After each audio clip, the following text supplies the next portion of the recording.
Puji Tuhan. Ada haleluya. Ada haleluya. Puji Tuhan. Saya percaya kita adalah orang diberkati Tuhan. Saudara percaya? Haleluya. Puji Tuhan. Setiap pujian penyembahan kita sudah naik di pemandangan Tuhan. Amin. Dan menyenangkan hati Tuhan. Kita patut bersyukur kepada Tuhan. Kalau pagi hari ini kita masih ada, kita datang di alamat yang tepat. Amin. Haleluya. Kita akan masuk dalam firman Tuhan. Mari kita buka di dalam Efesus pasalnya yang ke-6, ayatnya yang ke-10. Mulai ayat yang ke-10. Efesus 6 ayat 10, 11, 12, 13. Saudaraku, Lembaga Alkitab memberi judul yaitu perlengkapan rohani. Saya memohon bisa dikecilkan sedikit.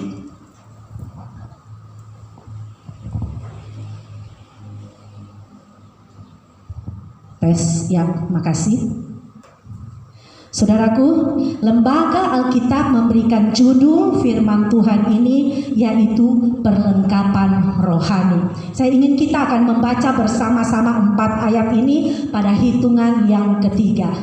Mulai ayat 10, 2, 3. Akhirnya hendaklah kamu kuat di dalam Tuhan, di dalam kekuatan kuasa-Nya.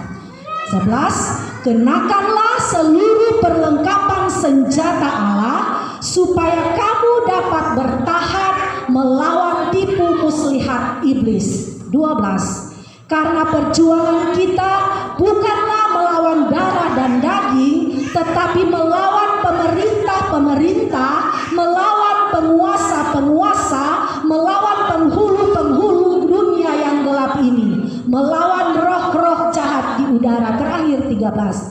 Sebab itu ambillah seluruh perlengkapan senjata Allah supaya kamu dapat mengadakan perlawanan pada hari yang jahat itu dan tetap berdiri sesudah kamu menyelesaikan segala sesuatu. Ada amin? Haleluya. Firman Tuhan dengan jelas memerintahkan kita, menginstruksikan kita agar kita mengambil seluruh perlengkapan senjata Allah yang lengkap. Sebentar saya akan menyampaikan apa saja perlengkapan senjata Allah itu. Saudara, mengapa firman Tuhan menginstruksikan kita untuk mempergunakan secara lengkap? Apakah tidak cukup hanya sebagian saja? Ya, mengapa harus lengkap?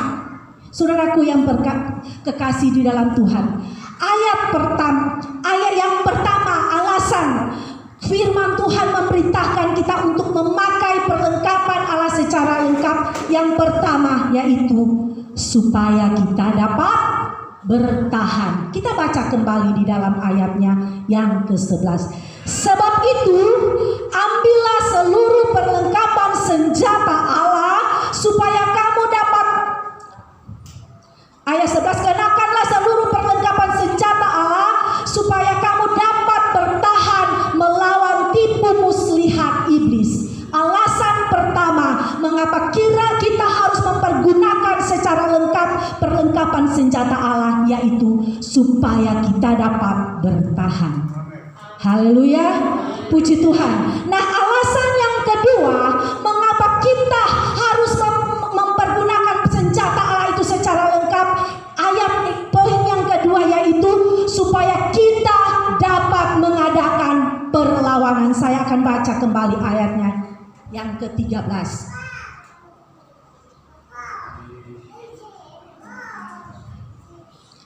Sebab itu ambillah seluruh perlengkapan senjata Allah supaya kamu dapat mengadakan perlawanan pada hari yang jahat itu dan tetap berdiri sesudah kamu menyelesaikan segala sesuatu. Poin yang kedua, mengapa kita harus mengambil perlengkapan senjata Allah itu secara lengkap supaya kita dapat mengadakan perlawanan. Ini artinya musuh bukanlah sembarang musuh, saudaraku yang kasih. Kita lihat yang menarik dari kedua ayat ini, baik bertahan maupun mengadakan perlawanan. Rasul Paulus memberi pesan untuk menggunakan seluruh perlengkapan senjata Allah, bukan hanya sebagian. Saudaraku, kita tidak dapat menang hanya dengan bertahan. Kita juga tidak dapat menang hanya dengan menyerang. Ya, kedua aspek ini punya satu kesatuan. Saudara, kita ambil contoh di dalam pertandingan sepak bola. Pemain kalau hanya bertahan, dia tidak akan meraih kemenangan. Begitu juga kalau cuma menyerang, kasih biar itu yang di belakang, pasti akan kalah. Saudaraku yang kekasih, jadi saudara bertahan dan mengadakan perlawanan adalah suatu kesatuan, saudara, tidak bisa dipisahkan, saudara yang kekasih. Dalam kita berperang melawan musuh, yang perlu kita perhatikan yaitu kita harus mengadakan perlawanan, kita harus mengenal musuh, kita harus punya strategi. Kita harus waspada terhadap tipu muslihat. Jangan pernah putus asa. Seorang atlet apabila dia lagi bertanding terus dia mudah putus asa, dia tidak akan meraih kemenangan. Benar? Haleluya. Seorang atlet apabila dia lagi bertanding, kalau dia dalam kegelisahan, dia tidak akan menang. Begitu juga apabila dia takut, dia tidak akan meraih kemenangan, saudaraku yang kekasih. Kepada jemaat yang ada di Efesus, Rasul Paulus menggambarkan perjalanan orang percaya seperti berada di medan peperangan. Saudaraku, musuh kita bukan sembarang musuh, saudara.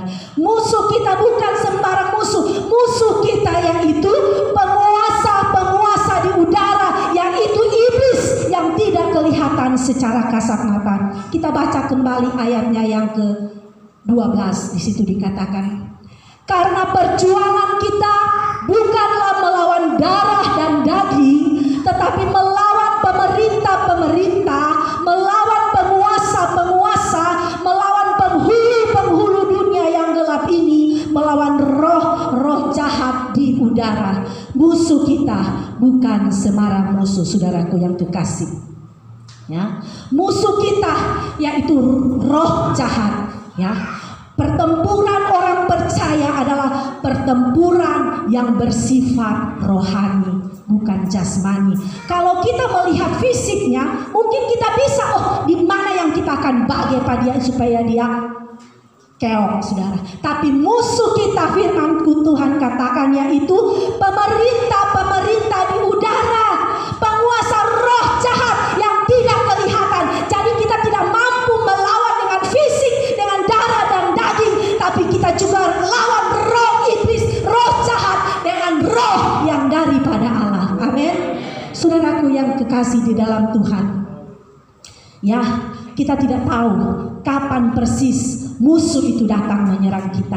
Kita tidak pernah tahu kapan iblis itu datang menyerang kita. Yang penting kita perhatikan, kita lakukan, kita harus siap melawan setiap tipu muslihat iblis. Saudara di dalam Tuhan, bersama Tuhan melalui rohnya kita mampu melawan si jahat, yaitu kuasa kegelapan. Di dalam saudara, di dalam 1 Yohanes 4 ayat 4 di situ dikatakan, 1 Yohanes 4 ayat yang keempat di situ dikatakan, kamu berasal dari Allah, anak-anakku, dan kamu telah mengalahkan nabi-nabi palsu, sebab roh yang ada di dalam kamu lebih besar daripada roh yang ada di dalam dunia. Amin. Saudara punya roh yang besar, yang lebih besar daripada roh-roh yang ada di dalam dunia. Oleh sebab itu, dengan cara kekuatan kita, dengan fisik kita tidak mampu melawan kuasa kegelapan itu, tapi kita pakai roh yang daripada Tuhan. Sebab roh itu lebih besar daripada roh yang ada di dalam dunia ini. Saudaraku yang kekasih di dalam Tuhan, oleh sebab itu di Efesus 6 tadi katakan, akhirnya hendaklah kamu kuat di dalam kekuatan kuasa daripada Tuhan. Saudaraku yang kekasih di dalam Tuhan, apa saja perlengkapan senjata Allah yang lengkap itu? Saya mencatat ada 5 poin. Perlengkapan senjata Allah yang lengkap, saya mencatat ada 5 poin. Poin yang pertama yaitu berikat pinggang kebenaran. Saudaraku yang kekasih di dalam Tuhan, poin yang pertama, senjata kita sebagai orang percaya yaitu berikat pinggang kebenaran. Mengapa ikat pinggang disebut, mengapa kebenaran disebut ikat pinggang? Saudara, saya memberi contoh. Kalau kita pakai celana, terus celana itu longgar, kita tidak pakai ikat pinggang, bisa-bisa celana kita melorot, jatuh, orang bilang talucur. Tentu kalau hal itu terjadi akan membuat kita atau si pemakai menjadi malu. Begitu juga kalau kancingnya copot, kita tidak pakaikan ikat pinggang, bisa juga jatuh, saudaraku yang kekasih di dalam Tuhan. Dan itu membuat kita malu, ya. Suami saya kalau ke gereja, saudara, kancingnya ini dia tidak kunci lagi katanya. Kalau mau kunci sospan karena perutnya sudah besar, maka dia pakai ikat pinggang supaya celana itu berada pada posisinya dan tidak mudah melorot atau talucur, saudaraku yang kekasih. Nah, manfaat ikat pinggang bukan hanya sekedar fashion, bukan sekedar aksesoris kita pakai, tetapi manfaat ikat pinggang agar pakaian yang kita pakai tetap berada pada posisinya yang benar. Saudaraku yang kekasih dalam Tuhan, kebenaran adalah ikat pinggang orang percaya. Bisa amin? Ketika kita tidak mengenakan kebenaran, bukan kebenaran diri sendiri, tetapi kebenaran yang sesuai dengan kehendak Tuhan, sesuai dengan firman Tuhan. Ketika kita tidak memakai kebenaran, itu akan membuat kita dipermalukan, akan membuat kita malu. Jadi poin yang pertama, ya, alasan kita mempergunakan secara lengkap Allah, yaitu poin yang pertama, supaya kita dapat bertahan, supaya kita dapat melawan. Dan senjata perlengkapan Allah yang pertama yaitu berikat pinggang kebenaran. Yang kedua, berkasutkan kerelaan. Kita akan baca dalam Efesus 6 tadi, ayatnya yang ke 15. Di situ dikatakan, kakimu berkasutkan kerelaan untuk memberitakan Injil damai sejahtera. Saudara yang kekasih di dalam Tuhan, kakimu berkasutkan kerelaan untuk memberitakan Injil damai sejahtera. Saudara, kasut sejenis sandal yang atau alas kaki yang diikat tali yang dipakai para prajurit Roma agar mampu berjalan lebih cepat dan mampu menempuh jarak yang jauh. Saudaraku yang kekasih, kasut menggambarkan mobilitas bergerak, ya, mobilitas bergerak yang bergerak serta siap sedia untuk memenuhi panggilan komandan. Kasut rohani kita yaitu, saudara, haleluya, puji Tuhan, kerelaan hati, ya. Kerelaan hati, saudara, berbicara tentang sikap yang siap sedia setiap saat untuk memenuhi panggilan Tuhan. Setiap orang percaya diberikan amanat agung oleh Tuhan Yesus Kristus. Apakah amanat agung itu, saudara? Kita baca di dalam Matius pasalnya yang ke 28 ayatnya yang ke 19. Di situ dikatakan, karena itu pergilah, jadikan semua bangsa muridku dan baptislah mereka dalam nama Bapa dan Anak dan Roh Kudus. Ada amanat agung yang Tuhan berikan bagi setiap orang percaya. Saudaraku yang kekasih di dalam Tuhan, ya, firman Tuhan memerintahkan kita, pergilah, jadikanlah semua bangsa muridku dan baptislah dalam nama Bapa dan Anak Roh Kudus. Ini merupakan suatu kerelaan hati kita. Apakah kita mau pergi untuk memberitakan damai sejahtera itu? Sebab ini adalah perintah daripada firman, amanat agung yang Tuhan sudah berikan. Jadi poin yang kedua yaitu berkasutkan kerelaan. Saya siap Tuhan untuk diutus untuk melaksanakan amanat agung. Di dalam 2 Timotius 2 ayat 4 di situ dikatakan, coba bisa ditampilkan 2 Timotius 2 ayat 4.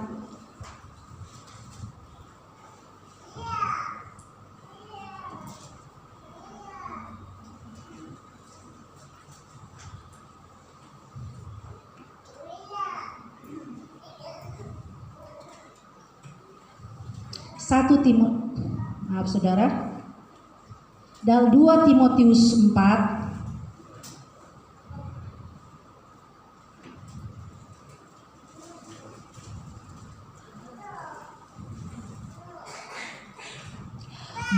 beritakanlah firman, siap sedialah, baik atau tidak baik waktunya, nyatakanlah apa yang salah, tegurlah dan nasihatilah dengan segala kesabaran dan pengajaran.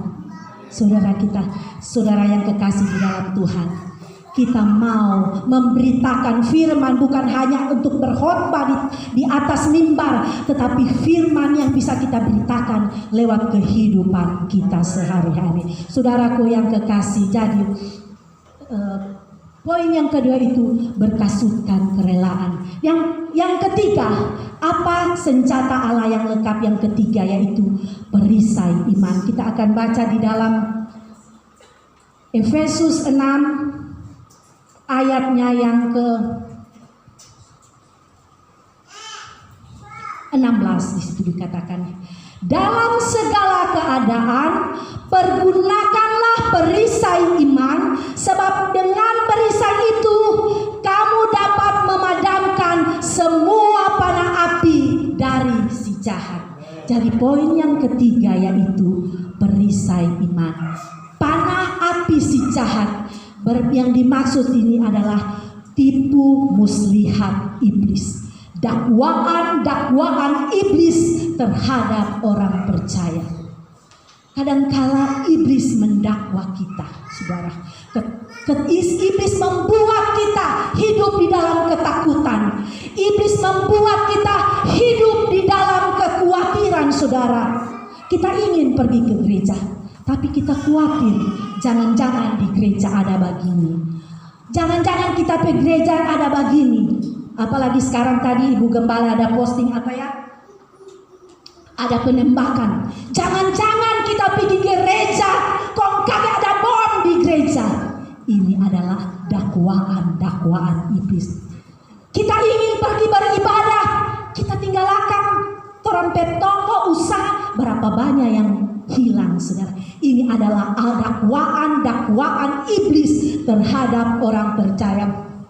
Firman Tuhan katakan, pergunakan perisai iman itu untuk melindungi kita dari serangan-serangan iblis. Kita pakai iman kita, saudaraku.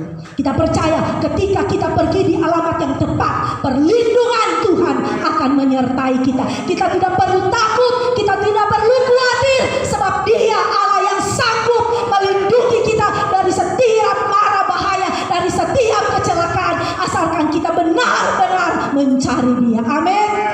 Haleluya. Puji Tuhan. Yang keempat, perlengkapan senjata Allah yang keempat yaitu pedang roh. Kita baca ayatnya yang ke-17. Dan terimalah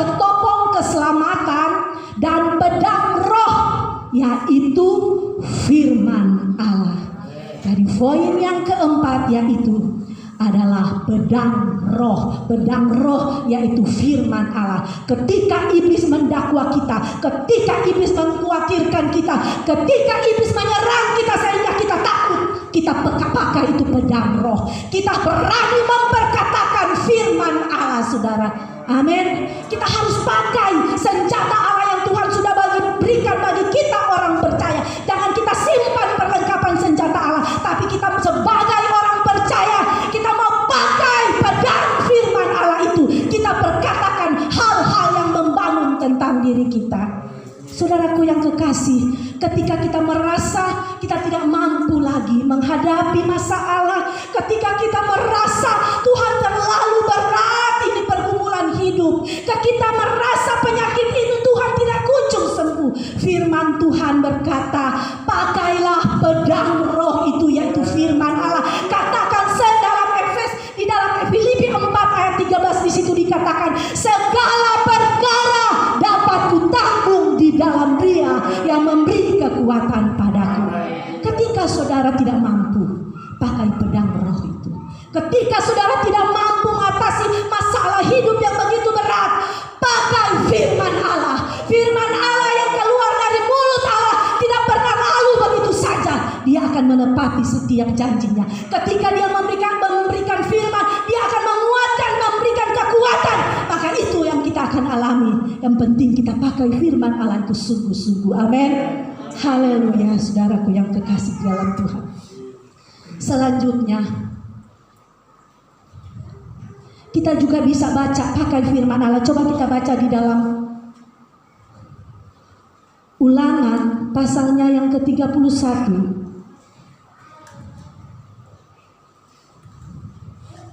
Di situ, ketika kita merasa tidak kuat, ketika kita merasa takut, ada firman Allah yang menghiburkan kita, ada firman Allah yang menguatkan kita. Di dalam Ulangan 31 ayat yang ke-6 di situ dikatakan, kuatkan dan teguhkanlah hatimu, jangan takut dan jangan gemetar karena mereka. Selanjutnya, sebab Tuhan Allahmu, Dialah yang menyertai engkau, Ia tidak akan membiarkan engkau dan tidak meninggalkan engkau. Haleluya, saudaraku yang kekasih dalam Tuhan, kita adalah orang yang luar biasa. Kita memiliki Tuhan yang luar biasa, sebab ada jaminan hidup di dalam Dia. Kita mau belajar pakai, bukan kita pakai perkataan yang menjatuhkan, bukan kita pakai perkataan yang melemahkan iman kita, tapi kita pakai pedang roh untuk menguatkan kita, agar kita tidak mudah diserang oleh tipu daya iblis. Saudaraku yang kekasih di dalam Tuhan, banyak ayat-ayat Alkitab, saudara, yang dapat menguatkan kita sebagai orang percaya. Ya, tadi saya sudah katakan, ketika kita takut, ketika kita tidak mampu mengatasi, ada firman Allah, saudara. Mari kita akan baca lagi 1 Yohanes 5 ayat 4 di situ dikatakan.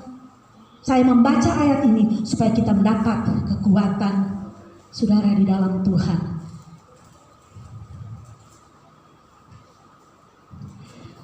Satu Yohanes 5 ayatnya yang keempat di situ dikatakan, sebab semua yang lahir dari Allah mengalahkan dunia, dan inilah kemenangan yang mengalahkan dunia, iman kita. Kita bisa mengalahkan setiap tipu daya iblis. Kita bisa mengalahkan setiap dunia ini dengan iman kita yang menjadi perisai bagi setiap orang yang percaya. Amin. Saudara mau pakai perisai iman itu? Haleluya. Poin yang kelima yaitu berdoa. Kita baca di dalam ayatnya yang ke-18.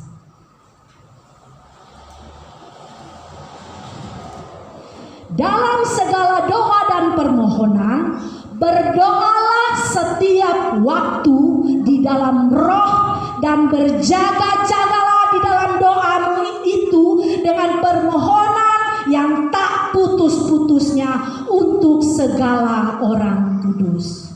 Saudaraku yang kekasih, Poin yang kelima, perlengkapan senjata Allah itu yaitu berdoa di dalam roh. Berdoa setiap waktu. Di sini tidak dikatakan berdoa ketika engkau lemah, berdoa ketika engkau sakit, berdoa kalau engkau mengalami pergumulan. Tetapi firman Tuhan katakan berdoa setiap waktu. Saudaraku, berdoa setiap waktu, ya, bukan berdoa ketika kita memiliki masalah atau penyakit, tapi firman Tuhan katakan berdoa setiap waktu. Firman Tuhan ayat lain berkata, doa adalah nafas kehidupan orang percaya. Amin. Yang Tuhan berdoa dalam roh. Saudaraku yang kekasih, dalam roh akan menolong kita di dalam berdoa sesuai dengan kehendak Allah. Bukan kehendak kita, tapi sesuai dengan kehendak Allah. Saudara, saya ingin kita membaca ayat terakhir dalam Roma pasalnya yang ke-28, ayatnya yang ke-26. Demikian juga roh membantu kita dalam kelemahan kita, sebab kita tidak tahu bagaimana sebenarnya harus berdoa, tetapi roh sendiri berdoa untuk kita kepada Allah dengan keluhan-keluhan yang tidak terucapkan. Firman Tuhan katakan berdoa di dalam roh, ya. Roh ketika saudara kita tidak tahu lagi, Tuhan saya tidak mampu lagi berkata apa-apa. Ketika kita berdoa di dalam roh, berdoa sesuai dengan kehendak Bapa. Bukan hanya meminta, tapi berdoa di dalam roh yang sesuai dengan kehendak Bapa, saudara. Maka roh itu yang akan membantu kita ketika kita tidak tahu apa yang mau dibilang, kita tidak fasilitas. Roh itu sendiri membantu kita kepada Bapa dengan semua keluhan yang tidak dapat terucapkan. Saudaraku yang kekasih di dalam Tuhan. Nah, perlengkapan senjata Allah yang lengkap yaitu berikat pinggang kebenaran, berkasutkan kerelaan, perisai iman, pedang roh, dan berdoa di dalam roh. Inilah yang menjadi Tuhan, yang menjadi kekuatan bagi orang percaya. Kita harus bertahan, kita harus mengadakan perlawanan. Kita mau pakai segenap senjata Allah itu agar kita mampu mengalahkan tipu muslihat iblis. Karena kita tidak sanggup dengan kekuatan kita. Iblis bersifat roh, kita harus lawan itu dengan roh pula, saudaraku yang kekasih. Mari saudaraku yang kekasih, di hari-hari ini iblis semakin gencar, semakin luar biasa untuk menjatuhkan kehidupan orang percaya, untuk melemahkan setiap orang percaya, saudara.